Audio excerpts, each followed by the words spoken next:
Well, hello everyone. My name is Carlos Martinez. I'm the founder and CEO here at Stepping Blocks, and today we have an incredible guest. I never met anyone the way I met Justin, so I'll leave a little intrigue there. But Justin Nguyen, who I met through TikTok. Uh, through a business perspective, one day my marketing manager came to me and said, Carlo, we got a huge spike in users. Did you do something? Did you post something, share something? And I'm like, I have no idea. So we saw this line going up on the usage, and we had no idea what happened. So somebody somewhere, we talked to one of these users that came through, and they said they found us through TikTok. We're not on TikTok. I've never used TikTok before. And it so happens that there was this thing called the Classified College in TikTok that shared some content from Stepping Blogs that I've never heard about. So I looked at that. I looked at the Classified College. It has a message that is something we're very passionate about, helping students succeed, keeping universities accountable in education. So I looked for who owns this thing, and I found Justin Nguyen. And it was incredible to see his platform and the influence that he had in my business.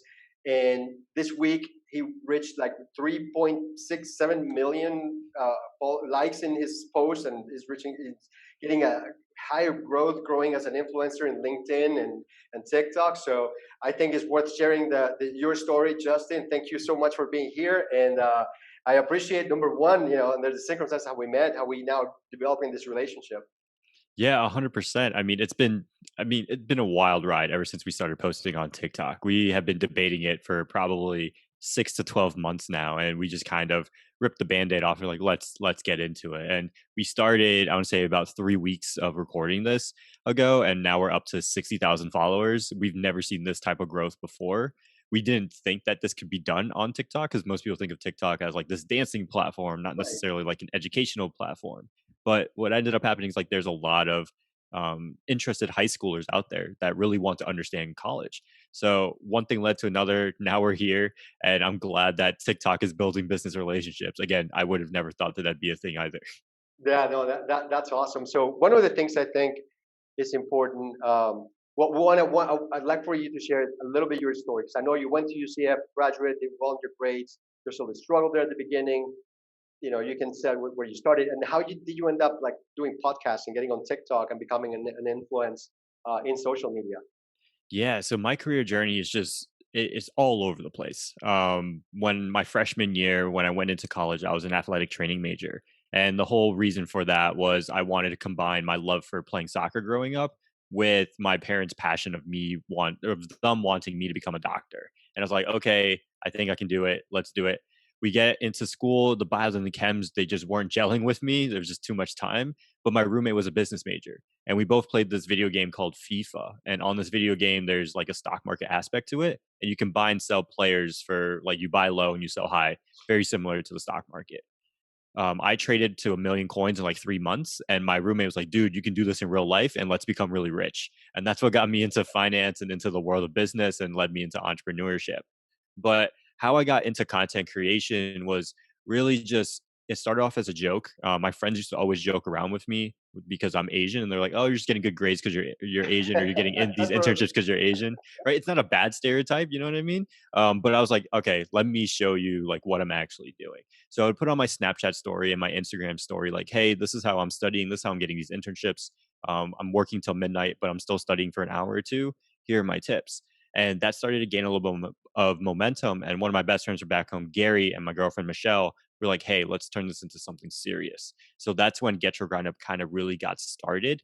But what I forgot to mention too is sort of the why behind turning it into something legitimate was because growing up, I was doing everything that I was quote unquote supposed to do in Right. school. I got the good grades. I had a near 4.0 GPA. I joined the student clubs. And the next thing on that list was to get an internship. And I had always been told, like, hey, if you get good grades, you join the clubs, you'll get that internship. So I just applied. And after like 50 applications, I got rejected by every single internship. Didn't even get a call back for an interview or anything. And fast forward to when I graduated, I had 5 internships, three at Fortune 500 companies, and then a job offer doing consulting with one of the big four. And through this time, the only way that I was able to figure that out was I figured out these cheat codes while I was in college, and I started to post those on my Instagram and my Snapchat, and that's what led to Get Your Grind Up, and that's what led to the podcast. and everything kind of as a whole of like just using media to give students a voice and to better translate the knowledge that career services have, that professionals have, into a way that Gen Z understands. So yeah, I mean that's a good segue because now, as you know, we work with a lot of universities, right? And I think universities are very well intended in wanting to engage students, and they have the career center, they have counselors. So there, one of the data gaps that we're trying to cover is data, right? But then what you're trying to cover is the disconnect between what those expectations are, and then that engagement that happens. And I know your podcast hit, top 100, right, in Apple, and you guys are succeeding there, and you guys are doing that really well, kind of through jokes and through personal experiences, and you're doing things that a lot of universities are really trying to do.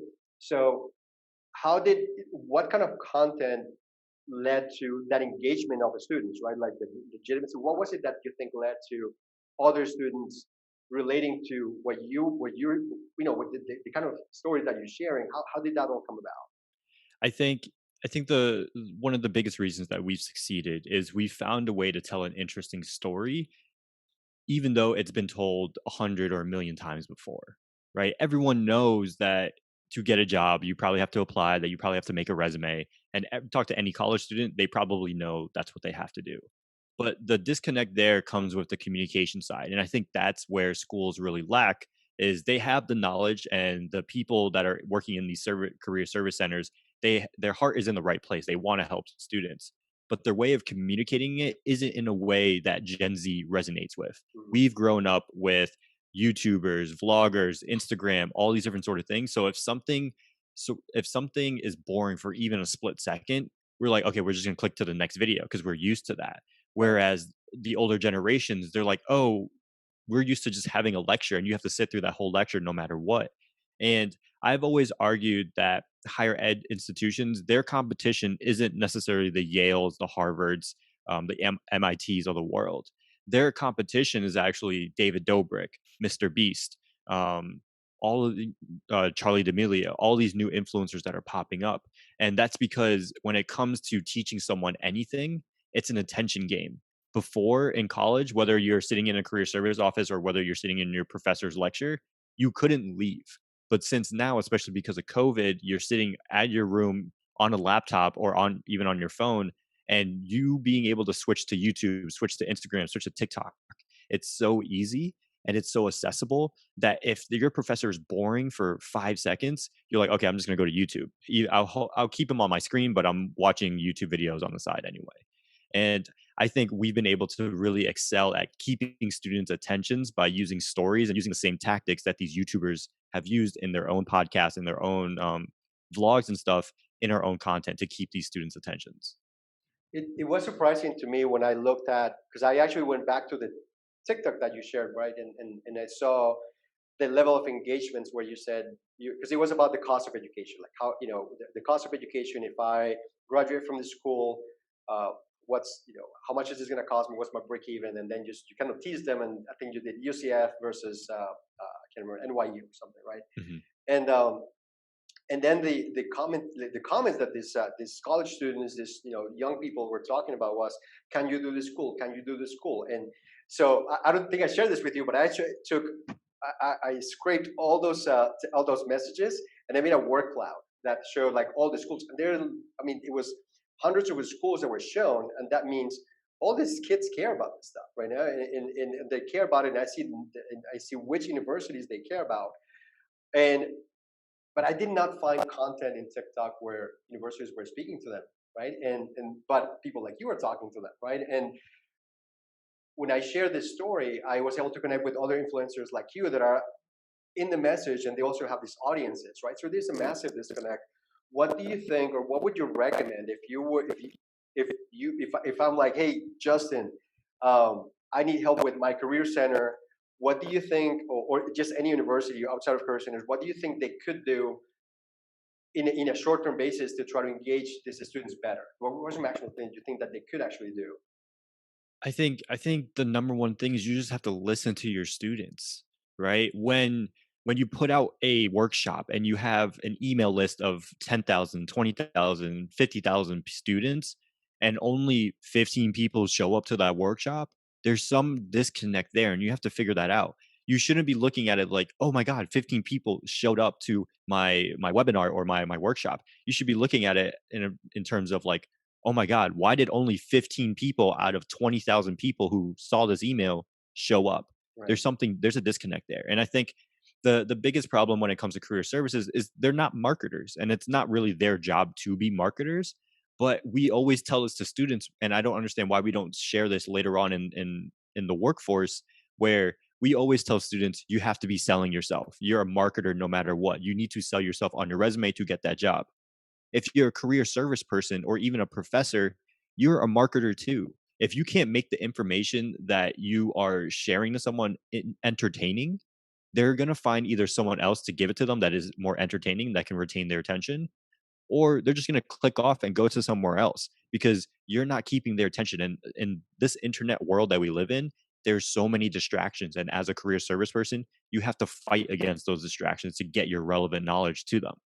So it's almost like the the the skill set for people in career services should transition actually more into having people like you, or having people that have some level of expertise in social media and engagements, right? That needs to be part of it. Otherwise, you're going to be left in the dust, right? Because I know that some schools they send the emails, but I can students don't open email. They get bombarded with offers and credit cards and all these different offers. They just don't open emails, right? And this is from their professor saying, "Hey, you got to do these assignments and whatever." So I think so. What do you think? Is that something that there has to be like a reskilling and a reassessment of career centers from at least from the engagement part? I know that we're working a lot on the data side, but from that engagement side, I can give you all the answers, right? But if you can communicate them out, so in terms of that, right? So more actionable. So if where you were advising, we're back to UCF or Georgia State or some of the schools we work with, what would be that person that you say, this could be actionable if you had someone that had this skill set, like video, or what is it that you think they could actually do to improve that engagement? So because you said they need to listen more to the students, like how do they do that? Like how would they go about doing that, or what kind of talent would they need in their team to accomplish that? Well, first off, you need to get younger people into the office. Again, this would probably be something really interesting to look on stepping blocks because I'm sure you guys have this data, but or crowd segment where what is the average age of someone who works in career service? Just from my knowledge, from what I've seen of like going and speaking at schools, it's probably somewhere between maybe upper 30s, but more like 40 and older, Mhm. right? And if you're 40 and older and trying to communicate to someone who is 18, 19, 20 years old, it's going to be really hard not to come off as okay boomer type of thing, right? So it's you can't fake it, right? If someone who's much older than me who definitely isn't involved in the Gen Z culture tries to talk to me about Gen Z culture, it's like me my aunt trying to speak to me. It's like, what are you talking about? Stop it. You're not part of this culture. Don't do it. And you can see it through some of the social media posts that they put out. They try to force emojis, they're forcing all these different things that you see on like the marketing 101 webinars, and that's just not how it works. You have to seamlessly incorporate it, and the first thing is getting younger people into that office. I think for most career service offices, it's like you have to have a master's degree to get into there. Why? If it's on the marketing side, hire someone who is in the know. Don't just hire that student that has a marketing degree. Find a way for them to showcase to you that they can get the younger students' attention. It doesn't matter if they can get the 40-year-old, the 50-year-old, the 60-year-old person's attention. That doesn't matter. What matters is, can they show that they can get a high schooler's attention? Can they show that they can get a current college student's attention? And that's what's most important.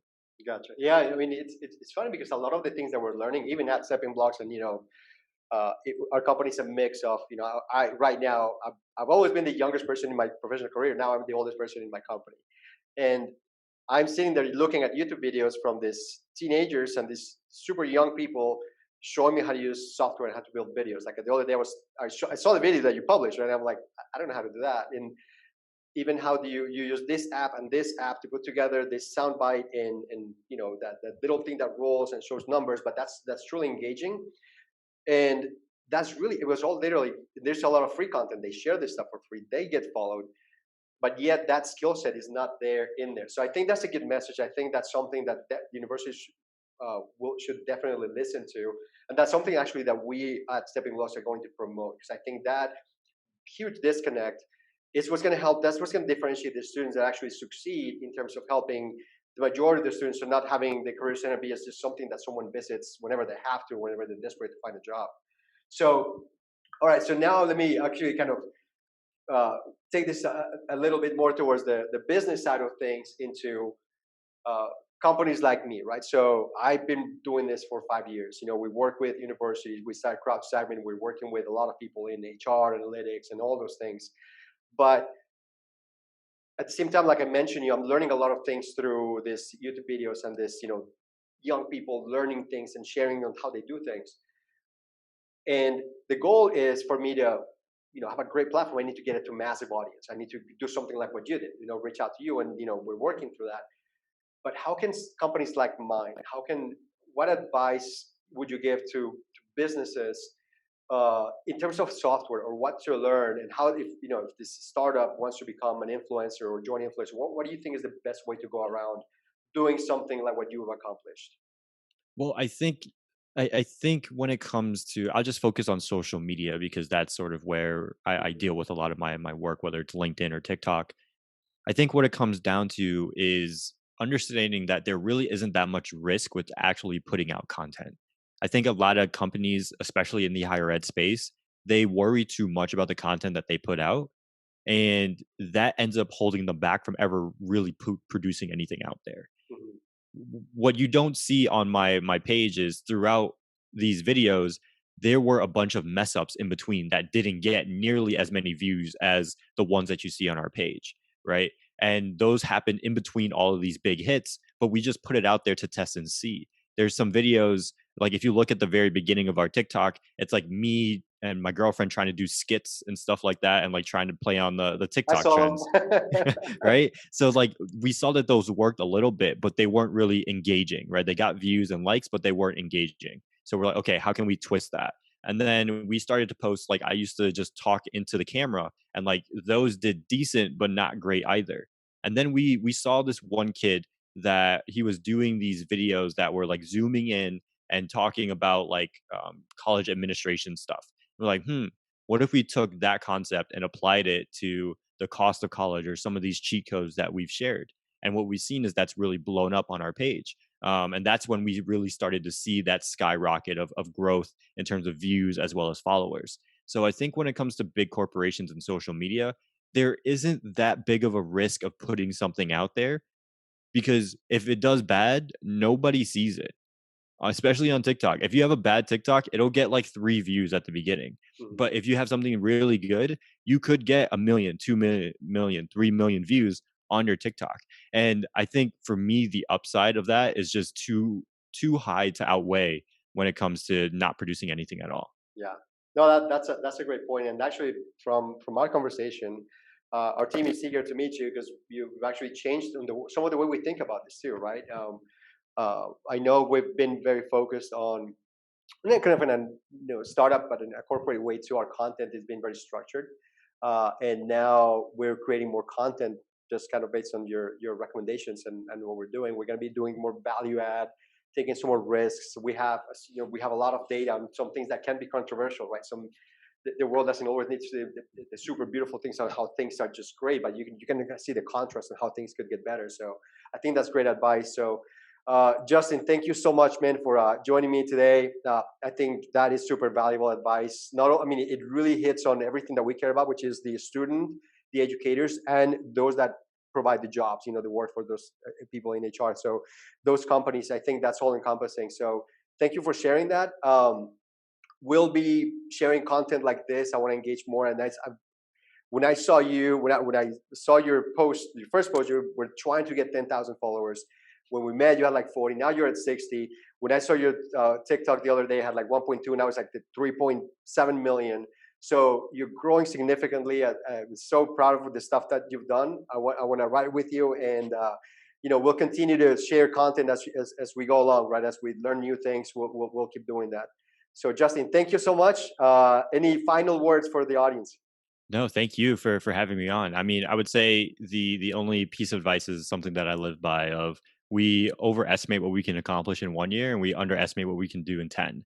And like that's sort of what I live by, because and that's how I allow myself to just test all these different sort of things, because who knows, maybe TikTok didn't work, but maybe Twitter works, right? But I will only know if I put it out there, and in 10 years maybe my 60,000 followers right now that turns into 10 million, who knows? But if it does, I'm game set match right there, baby.